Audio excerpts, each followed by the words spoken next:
بسم اللہ الرحمن الرحیم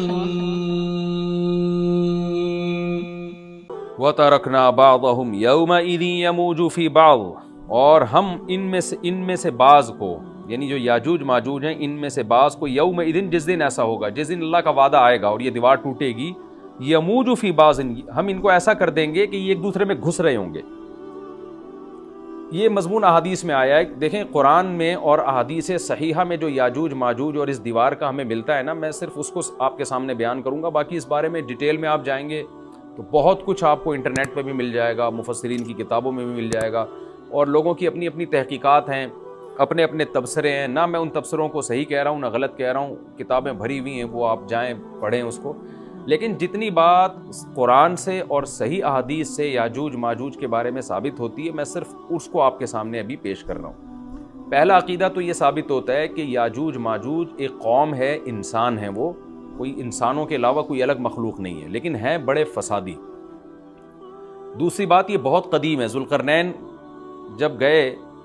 تو اس سے پہلے کی یہ قوم ہے، اور زمین میں پہلے سے فساد مچا رہی ہے، لیکن بہت زیادہ ان کی کثرت نہیں تھی جتنی کثرت قرب قیامت میں ہوگی، کیونکہ نسل ان کی بہت تیزی کے ساتھ بڑھ رہی ہے۔ تیسری بات یہ ہے کہ اللہ نے ان کو دنیا کے کسی حصے میں رکھ کے چھپا دیا ہے۔ چھپایا اس لیے ہے کہ ان کے ظاہر ہونے کا ایک ٹائم ہے، اور وہ ہے حضرت عیسیٰ علیہ السلام کا دور۔ حضرت عیسیٰ ابن مریم کے دور میں یاجوج ماجوج ظاہر ہوں گے، تو اسی کو آپ چوتھا پوائنٹ بھی کہہ سکتے ہیں۔ تیسرا پوائنٹ کیا ہو گیا کہ ان کو چھپا دیا گیا ہے، لہذا یہ جو لوگ کہتے ہیں نا یاجوج ماجوج دریافت ہو گئے ہیں، فلاں جگہ ہیں فلاں جگہ ہیں، تو بھائی ہمیں جب ایک چیز چھپا دی گئی ہے اور ایک ٹائم بتا دیا گیا ہے کہ اس ٹائم پہ ظاہر ہوں گے، تو اس سے پہلے وہ دریافت ہو ہی نہیں سکتے۔ پہلے دریافت ہو گئے تو اس کا مطلب نبی صلی اللہ علیہ وسلم کی گویا پیش گوئی غلط ہو گئی، تو جو جس کا ٹائم ہے اسی ٹائم پہ وہ ظاہر ہوں گے۔ چوتھی بات میں نے جیسے بتائی کہ حضرت عیسیٰ علیہ السلام کے دور میں وہ ظاہر ہوں گے۔ پانچویں بات، صحیح حدیث سے یہ بات ثابت ہے کہ یاجوج ماجوج وہ جو دیوار بنی تھی اس کو چاٹتے رہتے ہیں، ختم کرتے ہیں۔ اب چاٹنا کا جو لفظ حدیث میں ہے اس سے مراد زبان سے چاٹنا بھی ہو سکتا ہے، اور یہ کنایا بھی ہو سکتا ہے کہ اس کو ختم کرنے کی کوشش میں لگے ہوئے ہیں۔ اور ایسے چاٹنا، جب ہم کوئی چیز چاٹتے ہیں نا تو بہت تھوڑی تھوڑی وہ ختم ہوتی ہے، تو اتنی موٹی اتنی بڑی دیوار ہے کہ وہ انہوں نے اپنی اسٹرگل اور اپنی محنت نہیں چھوڑی ہے، تو وہ دیوار کو کسی نہ کسی طریقے سے گھسائی میں اس کے لگی رہتے ہیں۔ تو زبان سے بھی چاٹنا ہو سکتا ہے، اور کسی اور طریقے سے اس کو ختم کرنے کی کوشش بھی مراد ہو سکتی ہے۔ اور حدیث میں آتا ہے کہ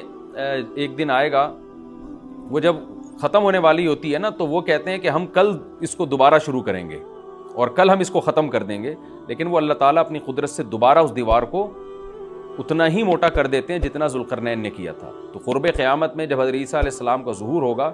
تو وہ یہ کہیں گے ہم انشاءاللہ اس کو کل ختم کریں گے۔ تو انشاءاللہ کا لفظ جب استعمال کریں گے، کیونکہ وہ قوم ہے کافر، وہ اللہ پہ اعتماد کرنا، اللہ پہ توکل کرنا یہ چیز نہیں ہے۔ جیسے کافر تو نہیں کہے گا نا اللہ نے چاہا تو وہ اللہ پہ یقین نہیں رکھتے، تو وہ جب اللہ کا نام لیں گے اور کہیں گے کہ اللہ نے چاہا تو ہم اس کو کل ختم کر دیں گے، تو پھر اسلام کی وجہ سے وہ دیوار ختم ہو جائے گی۔ اس کی مثال ایسے جیسے حدیث میں آتا ہے، پچھلی قوموں میں ایک نوجوان تھا جو جادوگر کے پاس بھی جاتا تھا اور راہب کے پاس بھی جاتا تھا، جس کا سورہ بروج میں تذکرہ ہے، والسماء ذات البروج میں۔ تو جب وہ نوجوان پکڑا گیا، وہ مسلمان ہو گیا تھا، بادشاہ نے اس کو بھیجا تھا جادوگر کے پاس کہ جادو سیکھے، لیکن وہ راہب کے پاس جاتا، عیسائیت سیکھی اس نے اور نیک مسلمان بن گیا۔ تو بادشاہ نے اس کو قتل کرنے کی حتی الامکان کوشش کی، مگر وہ قتل نہیں ہو پا رہا تھا۔ بادشاہ نے اس کو پہاڑ پہ بھیجا اپنے سپاہیوں کو لے کے کہ پہاڑ سے لے جا کے اس کو گرا دو، لیکن اللہ نے مدد کی کہ وہ سپاہی گر گئے، یہ بچ گیا۔ بادشاہ نے حکم دیا اس کو سمندر میں لے جا کے غرق کر دو، وہ سارے سپاہی غرق ہو گئے، یہ بچ گیا۔ تو کسی بھی طرح سے اس کی قتل کی کوششیں کامیاب نہیں ہو رہی تھیں، تو اس نے بادشاہ سے کہا کہ تو اگر مجھے قتل کرنا چاہتا ہے نا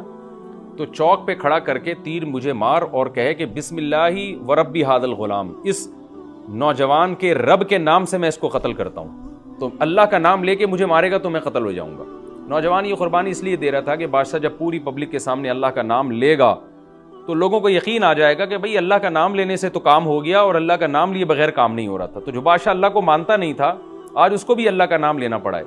تو نوجوان نے یہ قربانی اس لیے دی کہ بادشاہ جب اللہ کا نام لے گا لوگوں کو اللہ کی ذات پہ یقین آئے گا اور لوگ مسلمان ہو جائیں گے، عیسائیت کو قبول کر لیں گے۔ تو اس نوجوان نے یہ قربانی دی اور بادشاہ نے اللہ کا نام لے کے جب تیر مارا ہے تو وہ نوجوان شہید ہو گیا، اور لیکن پورا ملک مسلمان ہو گیا، عیسائیت قبول کر لی، اور سورہ بروج میں پھر اللہ نے ان کا تبصرہ کیا، ان کا واقعہ بیان کیا ان کے بارے میں کہ کیسے بادشاہ نے خندقیں کھود کے پوری قوم کو جو ہے وہ جو دین سے پیچھے نہیں ہٹے ان کو کس طرح سے آگ میں پھینک دیا ان سب کو۔ تو اس سے پتہ چلتا ہے کہ کافر بھی بعض دفعہ جب اللہ کا نام لیتا ہے نا تو اس کو دنیاوی فائدہ ہو جاتا ہے۔ تو یاجوج ماجوج بھی تنگ آ کر پھر اللہ کا نام لیں گے اور کہیں گے اللہ نے چاہا تو ہم اس دیوار کو کل ختم کر دیں گے، اور بالآخر وہ دیوار ختم ہو جائے گی۔ پھر قرآن کے الفاظ ہیں آگے کہ جب یہ دیوار ختم ہوگی وَتَرَكْنَا بَعْضَهُمْ يَوْمَئِذٍ، اچھا ہاں میں بتا رہا تھا کہ حدیث سے کیا پوائنٹ پتہ چلتے ہیں، تو یہ 5 پوائنٹ ہو گئے۔ چھٹا پوائنٹ یہ کہ حضرت عیسیٰ ہی کے دور میں یہ کسی وبا کے ذریعے ہلاک ہو جائیں گے۔ حضرت عیسیٰ علیہ الصلوۃ والسلام یہ اتنے زیادہ ہوں گے کہ ان سے لڑنا ممکن نہیں ہوگا، جیسے کہ قرآن میں بھی آ رہا ہے وَتَرَكْنَا بَعْضَهُمْ يَوْمَئِذٍ يَمُوجُ فِي بَعْضٍ، ہم ان میں سے بعض کو بعض کے اندر گھسا دیں گے، اتنی کثرت سے ایک دوسرے میں، نہیں اب آبادی کی کثرت بہت ہوگی ان کی، گھسے ہوئے ہوں گے ایک دوسرے میں، یہ جیسے چیونٹی اور مکوڑے ہوتے ہیں، تو ان سے لڑنا ممکن نہیں ہوگا۔ تو حضرت عیسیٰ علیہ الصلوۃ والسلام لوگوں کو لے کے کوہ طور پہ چلے جائیں گے، اور باقی مسلمان وہ اپنے اپنے گھروں کے اندر بند ہو جائیں گے، اور پھر اللہ کی طرف سے ایک وبا آئے گی، اور اس وبا میں یہ سارے کے سارے ہلاک ہو جائیں گے، اور پھر جب ہلاک ہو جائیں گے تو اتنی زیادہ ان کی لاشیں زمین پہ ہوں گی، اتنی زیادہ کہ انسانی آبادی ان کی لاشوں سے متعفن ہونا اور بیمار ہونا شروع ہو جائے گی، ان کی لاشوں سے بدبو اٹھے گی، اور ظاہر ہے انسان ہوں گے یہ،